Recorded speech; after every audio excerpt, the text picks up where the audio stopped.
นี่นะโปรตีนเด้อ โปรตีน ใส่ดีอันนี้กินวิตามินพุ่งแซ่บ โอ้ใส่ตำพุงแซ่บดีอันนี้ก็กินดำมากินแล้วก็นั่นบัวโง่เด้อ โอ้กินแล้วบุงโอ้กินแล้วสลัด หยดนี่นะนี่พ่อนี่ยังกินนั่นต่างนี่เขาเล่นไหนก็แน่ กันยาเป็นผู้สุดท้ายเจ็บป่ะ ยกมือให้เลยหน่อย กินมะขามสุดท้ายสั่งท้ายเนาะมื้อหน้าตามใหม่เนาะมื้อนี้ปลาแดกบ่อยากแซ่บปานใดแกมือใหม่ฮู้ยังสดอยู่บ่เด้อ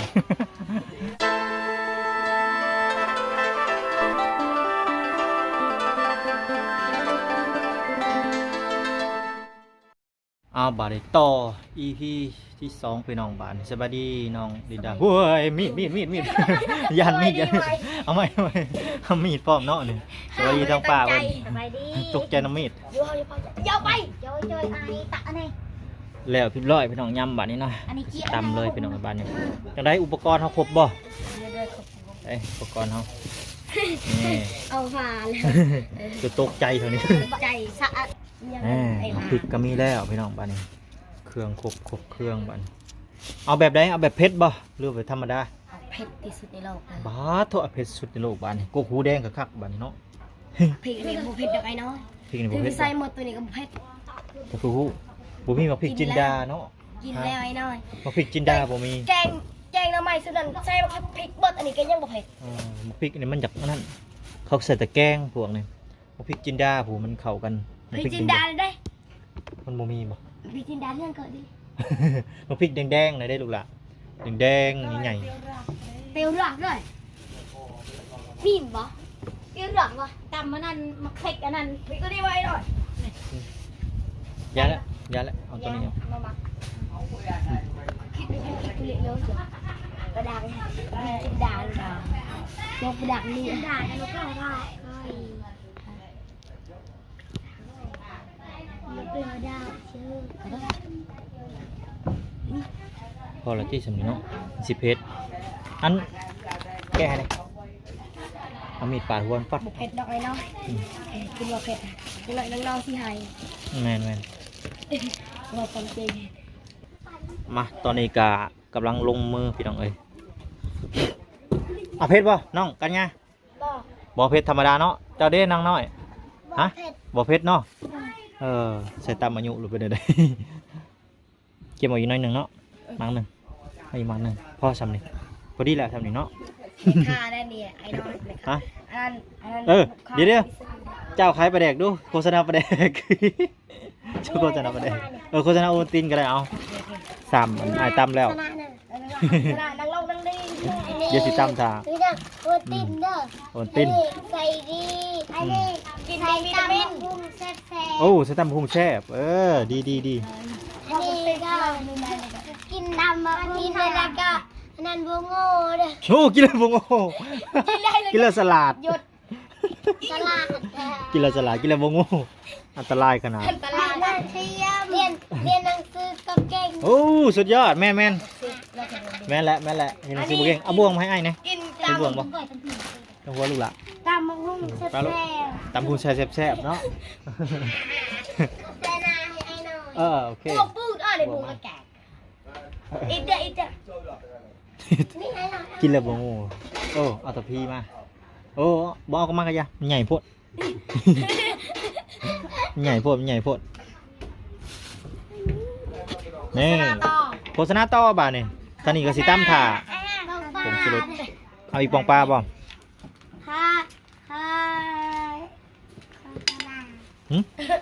น้ำตาลโฆษณา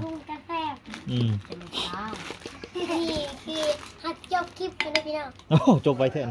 ยังมาทานโฆษณาอย่างแบบค่ะคนที่คนสั่งกินเลย ซาก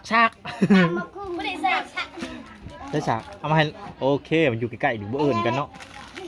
บ่ค้านจังนี้เลยซากบักซรี่แบบนี้ จิคายนะพี่น้องทุกคน มาเอาน้ำตาลมาขอซื้อน้ำตาลเนี่ยโอเคซื้อน้ำตาลเจ้าไปบ่นี่โฆษณาไปโอ้นุ่มเล็กแต่ซอยบ่นี่ โฆษณาตื้อปากโฆษณาตื้อปาก โฆษณาถือปาก โฆษณานม นมเล็กแต่ซอย นมเล็กซอยพี่น้อง อืม กินกับอันนั้นเที่ยวมีแรง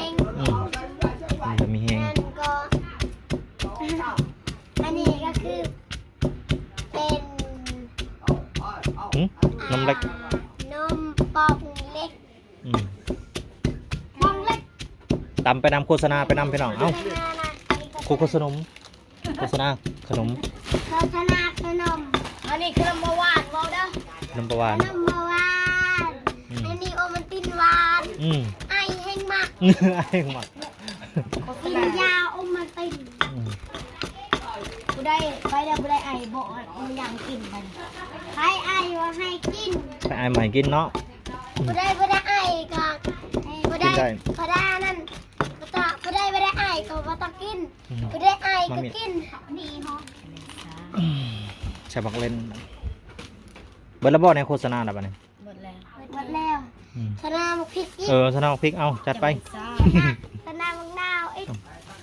นี่เดี๋ยวพี่น้องนักพริกเก็บต้นสดๆเก็บหมดหยอกกันซื้อ บอยเก็บสนามอันนี้ตกตีดอกไม้ ตกตะดอกไม้ ด้วย โอ้ เก็บเอา เก็บเอา บ้านเรา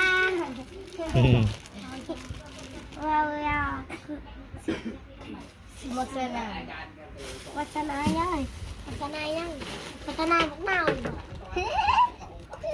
เล่นลิงบ่ สนามบักเล่นบ่ โฆษณาบักลิงโฆษณาบักเน่าเว้ยกูได้ใส่ตาดี บำรุงผิวดี โฆษณาอ้อให้เหยียบโฆษณาเลยนะนี่ในโฆษณาเลยนะ บักเล่น ไม่ได้นี่ทุกคนกินมักเล่นนั้นเขามากินมักเล่นนะพี่น้องทุกคนเพราะว่ามันสิผิวใสแล้วก็ผิวขาวผิวใสโดนจริงอีกแล้วอันนี้ก็คือเป็นเขาก็สิซื้อเขาเป็นโลเลย เป็นโลเลย มากิน เอาไปแดงมา ปลาแดกนี่ก็5,000เก็บ อุ้ยไปอัดประเด็น ไอ้ด้อยโอ้ยเป็นไร เนี่ยไปอัดประเด็ก โอ้ย เราจะได้ไปอาบน้ เดินแค่น้อย ำโอ้ยอัดประเด็กกับบนเนียนคอยกำลังซีซั่นให้มันแตกเด้อันนี้อัดบนเนียน จะเป็น อ๋อถึงเจ้าจะอันถึงเจ้าจะเม็ดเลยถึงเซตออกใ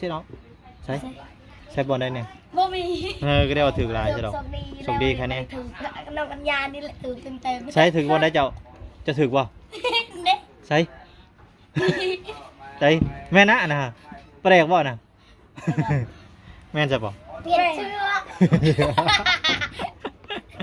โอ้ยตาย แล้วที่วันถึงขนาดดีใจมาก ดีใจพอรถสั่นบนแหงไพ่ไปอัดประเด็กโอ้ ออกไหม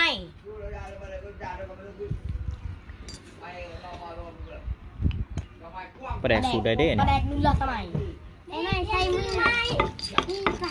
ไปได้ ใช้เสือไหมรีวิวเสืออันนี้รีวิวเสือบัน เป็นเสื้อ เอานั่งดีๆลูกนั่งดีๆนั่งดีๆลูก เดี๋ยวอีกนี่ติดข้าวห้างนี่ก็ติดข้าวห้างนะพี่น้องแซ่บได้กินติดข้าว เฮ้ยกินทิพเขาเอามังนั่งมาลูกเอามังนั่งลูกเอากัดเอาพอเลยแขวกัดให้เนี่ยมาเอาหมาม่วงๆเนี่ยเอาหมาม่วงๆนี่หมาม่วงๆเนี่ยม่วงบ่ตัวนี้ก็ม่วงบ่บ่ม่วงตัวนี้แข็งโอเคปาดมา เข่งมาได้หน่อยไอ้เนาะกูบาดมีให้ยัง บาดมีดบ่บาดมีดใครกว่าบาดมึง ใครก็มักกินมักนาวนะมัน มักบ่ มันไม่ กิน ส มั ม งบริชมนะทุกสั่งว่าแท้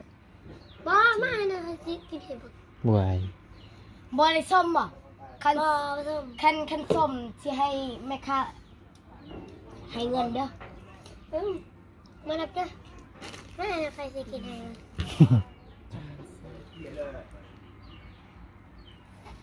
ปลาทอง ไม่ได้ส้มบ่งามนกนาวนี่ แม่ เป็นน้ำ เป็นน้ำครับชอกจีบออก ก็ดึงไว้ถกเลยไอ้ตะเบินเนาะถูกเป็นจะเป็นถูกเป็นนะถูกค่ะมันลูกถูกจังตาต้องสั่งแม่ตลอดเลยพี่จ้าให้เห็นเด้อเพื่อเห็ดนาเปรี้ยวแม่นาเปรี้ยวเพื่อเห็ดนาเปรี้ยวมันเปรี้ยวนี่กล่องนี่นะนี่นะเอาไปหมดแล้วนะปกติเราพี่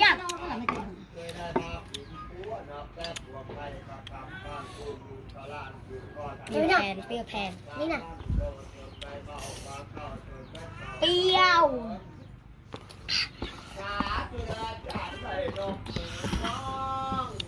หยกบัน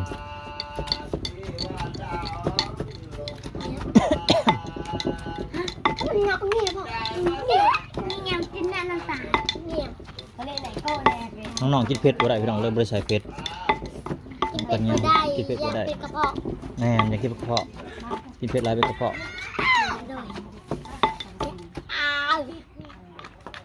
นี่ใกล้ใกล้ เอ็นน้องอันนั้นเราจิตสัมภาษณ์อันนั้นจุกอันนั้นเด็กจุกอันนั้นเป็นบ้าผู้ชาวนั่น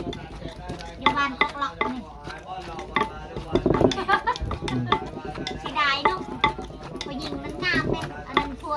สองคนสองเลยได้พัวสองเลยเด้เขาปัก อืม อยู่บ้านเขาหรอก เป็นบ้าชูไอจิตประสัมผัสก่อนชูไอจิตอันเก่าเป็ดนะเลี้ยงได้อันโกเอิญแมว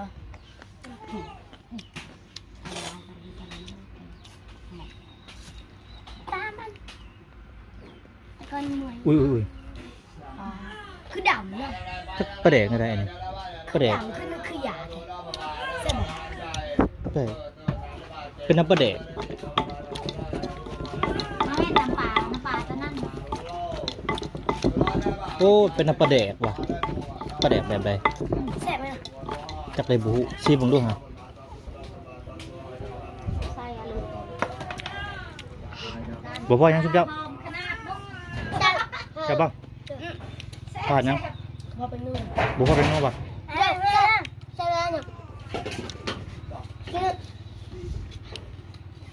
ใช่แล้ว ใช่ป่ะ ใช่แล้วเนี่ยโอ้ยเจ้าบะฮูใช่แล้วใช่แล้ว ใช่เลยไม่ได้บอกกัน ลูกใหม่กินใหม่ซีใหม่จะพอยังกระบะฮู เป็นน้ำประเดกประเดกจักบุประเดกมาแต่ไส คุยแก้ คอยซีมึงแล้วประเดกบ่จากป้านใด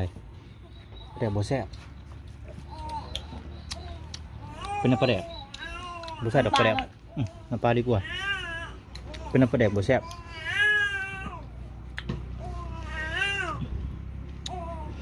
แต่บ่แซ่บพี่น้องเอ้ย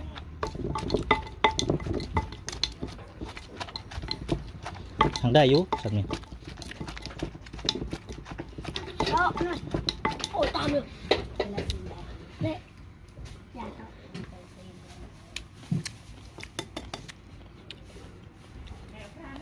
เนี่ยอีแต่ตัวเนี่ย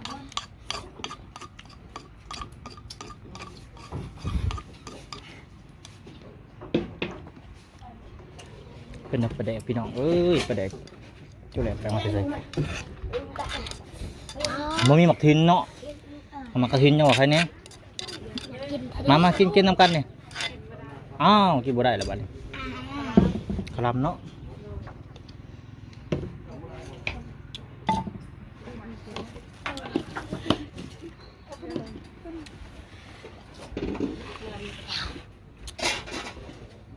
เอ้า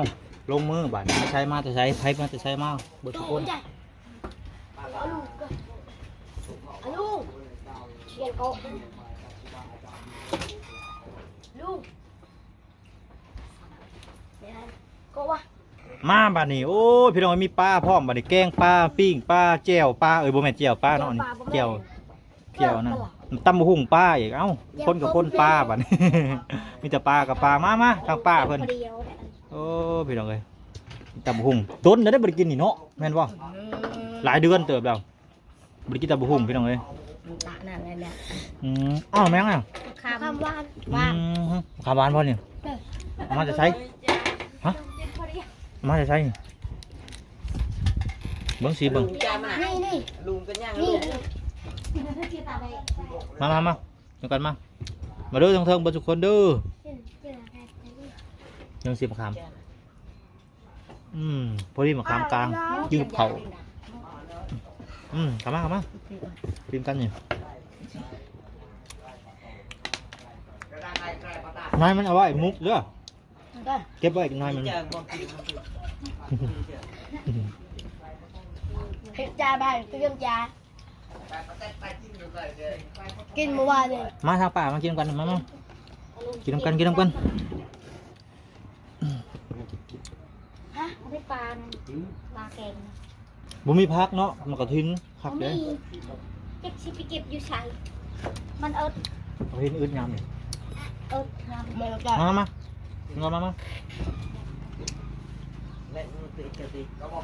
ไปบ้านกินกันกินหลายคนมันก็แซ่บเยอะน่าขำมากใช่น้ำปีที่เราโง่น่าแก่มาก กินข้างขวาไงกลับมาดิแค่เดี๋ยวไปแหละยินบับเบิ้ล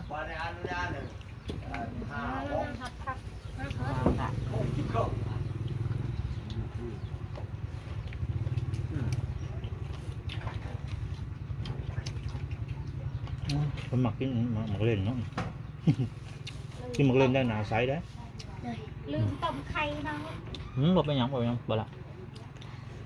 ลืม บ่เป็นหยังลืมต้มเขาถือลืมกินคือกัน ไม่ใช่มันไม่อิ่มไว้ครับบัดเจ้าบ่แซ่บประจัง แซ่บแซ่บ ไปได้น้อง แซ่บ ๆแซ่บอยู่บ่ แซ่บแซ่บแซ่บแซ่บแซ่บและอิ่มแล้วเยอะอ่ะ เจ้ากินข้าวมาหรือบ่จำหุงเด้อจำหุงมามั้ง เคยดาวอีกอันหนึ่ง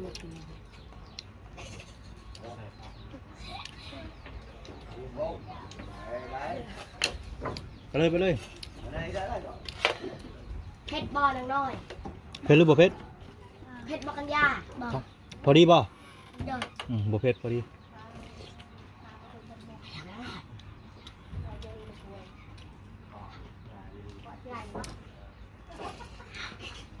เวลาก่อนมันนะ อืม อะไร อืม อะไรเยี่ยมเลย อืม เยี่ยมเลยบอกแซ่บบอกเดี๋ยวรู้ก่อน ว่าสิตำเผ็ดๆแต่ว่าน้องๆกินบ่ได้อืม เผ็ดเลยครับ ยันเพิ่นกินบ่ได้เด้อยากระเพาะเพิ่น พ่อเดี๋ยวเลยพ่อส่งไปเวรก่อน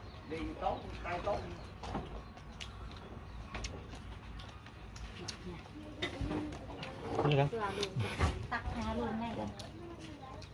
เบิ้งอะไร หนาวนะพี่ ป้าตัวพี่น้องบาดนี้เกลี้ยงแอแสะเลยบาดนี้เนาะน้องกันยา เป็นผู้สุดท้ายเจ็บป่ะ ยกมือให้เลยให้หน่อย กินมะขามสุดท้ายสั่งท้ายเนาะมื้อหน้าตามใหม่เนาะมื้อนี้ปลาแดกบ่อยากแซ่บปานใดแกมือใหม่ฮู้ยังสดอยู่บ่เด้อ เอ้าคลิปนี้ก็จบเพียงส่ำนี้ก่อนพี่น้องเนาะมื้อหน้าพบกันใหม่ตามใหม่พี่น้องสำหรับคลิปนี้ขอกล่าวคำว่าสบายดีไปก่อนพี่น้องบ๊ายบาย สบายดี